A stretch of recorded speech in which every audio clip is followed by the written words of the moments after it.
जय हिंद। अमर विचार भारत में आपका स्वागत है। भाजपा नेता नितेश राणे के बयान से एआईएमआईएम पार्टी कार्यकर्ताओं में भारी आक्रोश है।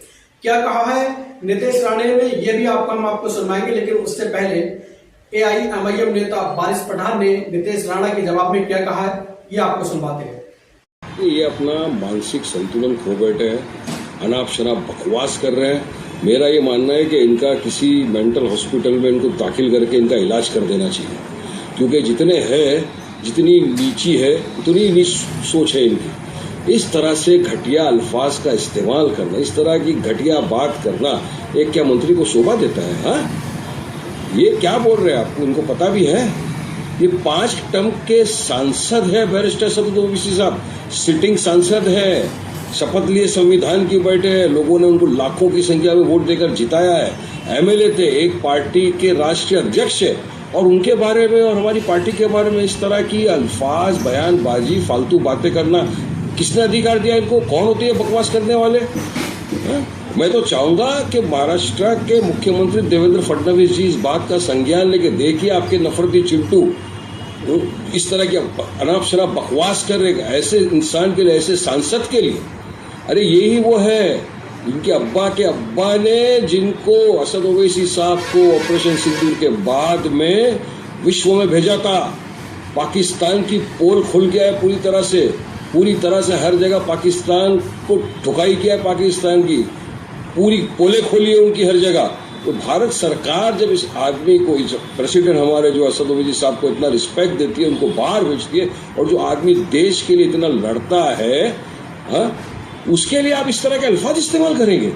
आपको किसने अधिकार दिया? आप होते कौन हो? आप गली के नुक्कड़ छाप की भाषा इस्तेमाल कर रहे हो। हम तो चाहेंगे कि महाराष्ट्र के मुख्यमंत्री सबसे पहले इनको मंत्री पद से निकाल दे, इनको मंत्री पद से निकाल देना चाहिए। ऐसे नफरती लोगों की कोई जगह नहीं है।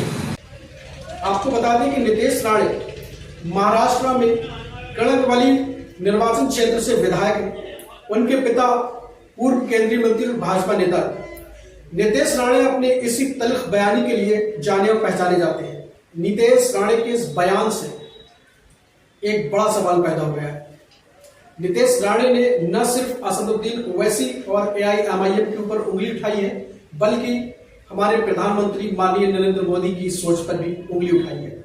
इससे, क्योंकि ये इसलिए कह रहा हूं क्योंकि अब से पहले ऑपरेशन सिंदूर में जो डेलीगेशन तैयार किया गया था, उस डेलीगेशन का हिस्सा थे असदुद्दीन ओवैसी, और इसको हमारे प्रधानमंत्री माननीय नरेंद्र मोदी जी ने उनको इस कैटेगरी में रखा था, उनको डेलीगेशन का हिस्सा बनाया था, और उन्होंने भारत की ओर से पाकिस्तान को मुंहतोड़ जवाब दिया था, पाकिस्तान को उसकी औकात दिखा दी थी।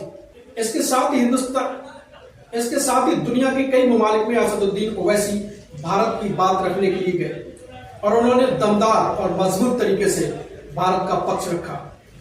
अब सवाल यह पैदा होता है, जिनको प्रधानमंत्री ने डेलीगेशन का हिस्सा बनाकर भारत का पक्ष रखने के लिए भेजा, तो इससे तो यही लगता है कि नितेश राणे प्रधानमंत्री से ज्यादा सोच रखते हैं। प्रधानमंत्री की सोच पर भी सीधी सीधी उंगली उठा दी है, क्योंकि प्रधानमंत्री ने उन्हें नियुक्त कर डेलीगेशन का हिस्सा बनाकर भेजा था, और यहां नितेश राणे उन्हें आतंकवादियों का सरगना कह रहे हैं। उनकी मिसाल ओसामा बिन लादेन से कर रहे हैं। उनकी पार्टी एआईएमआईएम पार्टी को आतंकवादियों के संगठन कह रहा है। इतनी घटिया सोच, इतनी घटिया बयानबाजी शायद ही किसी नेता ने की।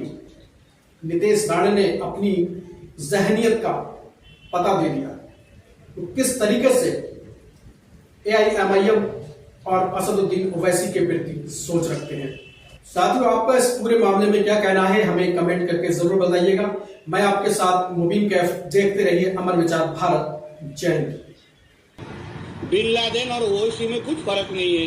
हम लोग जो अपील करेंगे वही जो आपके सामने ही कहा कि उसको बैन, टेररिस्ट ऑर्गेनाइजेशन है, ऐसा ऑर्गेनाइजेशन को इलेक्शन लड़ने का हक, अधिकार नहीं देना।